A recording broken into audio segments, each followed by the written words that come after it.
అందరికీ నమస్కారం. Welcome to tech by Telugu YouTube channel. Aasara పింఛన్కి సంబంధించి ప్రతి లేటెస్ట్ వార్తను మన ఛానల్లో పెడతాం కాబట్టి ఒక లైక్ అండ్ సబ్స్క్రైబ్ చేయడం మర్చిపోద్దు. ఇంకా పెన్షన్ పెండింగ్లో ఉంటే మాత్రం డెఫినెట్గా లైక్ అయితే చేయడం మర్చిపోద్దు.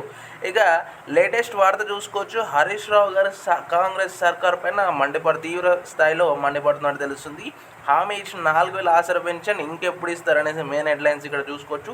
దీనికి సంబంధించి పూర్తి వివరాలు చూసుకున్నట్టయితే రాష్ట్రంలో ఆసరా పెన్షన్దారులకు 4,000 పెన్షన్ ఇస్తామని చెప్పి 6 నెలల దాటిన అమలు చేయడమని హరీష్ ఆరోపించారు. ఇచ్చే పాత పెన్షన్ కూడా ఏప్రిల్ మే నెల ఇంకా ఇవ్వలేదని తెలిపారు.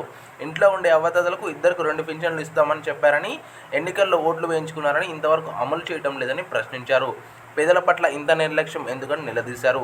కొత్తగా అధికారంలోకి వచ్చిన ఏపీ సీఎం పింఛన్ను 4,000కు పెంచారని, ఏపీని చూసైనా బుద్ధి తెచ్చుకోవాలని ప్రభుత్వానికి సూచించారు. అక్కడ పెంచిన పింఛన్ను ఏప్రిల్ నుంచి అమలు చేస్తున్నారని, తెలంగాణలోనూ అమలు చేయాలని డిమాండ్ చేశారు. ఆసరా పింఛన్దారుడికి ఈ లెక్కను చూసుకున్నట్టయితే మొత్తం 12,000 చొప్పున కాంగ్రెస్ ప్రభుత్వం బకాయి పడిందని తెలుస్తుంది.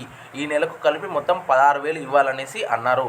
దివ్యాంగులకు మాట ప్రకారం 6,000 ఇవ్వాలనేసి వెల్లడించారు. సో మనకి పెండింగ్లో ఉన్న పెన్షన్లు ఏవైతే రాలేదో అవన్నీ కలిపి ఇవ్వాలని డిమాండ్ చేశారు. అండ్ డెఫినెట్గా 21 వరకు టైం ఉంది. సో ఆ లోపు ఏ విధంగా వేస్తారు, ఇప్పుడైతే మీకు ఇంకా రాకపోతే 21 వరకు మనం వేచి చూడాల్సిందే.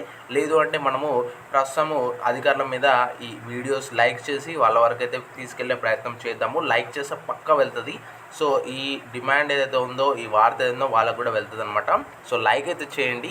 అండ్ ఇంకా సబ్స్క్రైబ్ చేయకపోతే సబ్స్క్రైబ్ అయితే చేసుకోండి. ప్రతి చిన్న వార్త ఏదున్నా సరే మన ఛానల్లో పెట్టడం జరుగుతుంది. So thanks for watching. జై హింద్.